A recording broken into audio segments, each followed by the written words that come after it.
Élodie Première. Je suis diplômée du master ingénierie nucléaire de Valence et aujourd'hui je suis ingénieure en mesure nucléaire. Le métier de la mesure nucléaire, on en a besoin sur différents types d'installations, donc que ce soit des installations en exploitation avec le contrôle des équipements, mais c'est aussi un métier qui est important au niveau du démantèlement, donc où on va devoir mesurer l'ensemble des colis qui vont ensuite être envoyés à l'Andra. La mesure nucléaire, c'est intéressant parce qu'il y a une partie où il faut connaître le terrain, il faut mettre en place la scène de mesure, comprendre l'environnement dans lequel on va évoluer. Et il y a aussi une partie qui est plus de l'analyse où il va falloir simuler en 3 dimensions, il va falloir faire des calculs, vérifier les incertitudes et pouvoir produire un livrable qui est cohérent pour le client. Ce qui me motive au quotidien, c'est que je travaille avec une super équipe. Dans mon métier, il y a toujours un rédacteur et un vérificateur, donc il faut des interactions, donc c'est des interactions humaines et c'est aussi des interactions intellectuelles où on va échanger sur les différentes hypothèses, sur la validité de ces hypothèses et sur la cohérence des enjeux avec le projet.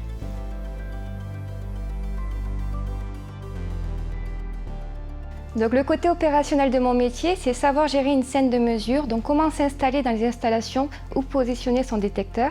C'est un matériel qui est très cher, qui est fragile. C'est des chantiers où il y a beaucoup d'activités, donc il faut prendre en compte ces différents éléments. Il faut aussi comprendre l'ambiance radiologique de l'installation, donc il faut vraiment prendre en compte ces différents aspects lorsque l'on s'installe sur les différents chantiers. C'est à la fois un métier qui nécessite des capacités opérationnelles, donc sur le terrain, des capacités intellectuelles au niveau du bureau et des analyses, et des capacités humaines avec des interactions sociales avec les différents partenaires. Il faut être pragmatique, il ne faut pas aller trop loin, il faut comprendre les enjeux. Il faut aussi avoir de bonnes interactions sociales vu qu'on va interagir avec les différents acteurs sur le chantier. Il faut aussi être analytique, être capable de faire des études de cas très particulières et assez complexes. Et il faut être aussi très réactif. La mesure, c'est souvent un élément bloquant quand elle n'a pas lieu. Et donc, il faut faire preuve de réactivité et de dynamisme.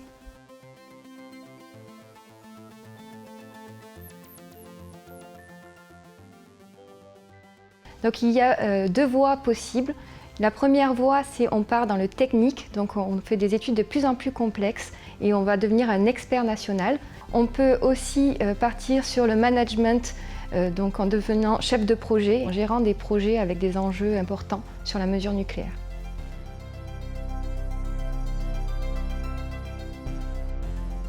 Le master m'a beaucoup apporté, notamment grâce aux enseignements théoriques avec différents cours que j'utilise tous les jours encore. Concernant l'alternance, ça m'a permis d'avoir le côté opérationnel et donc de mieux comprendre les contraintes qui sont associées au terrain. L'alternance a été une grande aide par rapport à mon recrutement parce que l'employeur me connaissait directement, il connaissait la qualité de mon travail et ce qui m'a permis d'être directement recrutée à la suite de mon alternance sur le même poste. Le réseau du master m'a beaucoup aidé dans ma carrière. Rien que dans mon équipe, on est 3 à être diplômés de ce master et on est donc parfaitement conscient des capacités que ce master nous permet de développer et notamment au niveau de la reconversion professionnelle, ce qui était mon cas. Donc c'est grâce au master de Valence que je suis ici actuellement. Donc mon conseil pour les étudiants qui se préparent à ce métier, c'est de bien travailler, d'avoir son master et de venir chez nous parce qu'on recrute. N'hésitez pas. Le métier d'ingénieur en mesure nucléaire est passionnant car vous interagissez avec les différents acteurs du nucléaire, vous participez à la réalisation d'études complexes, scientifiquement intéressantes et à la base d'enjeux nationaux.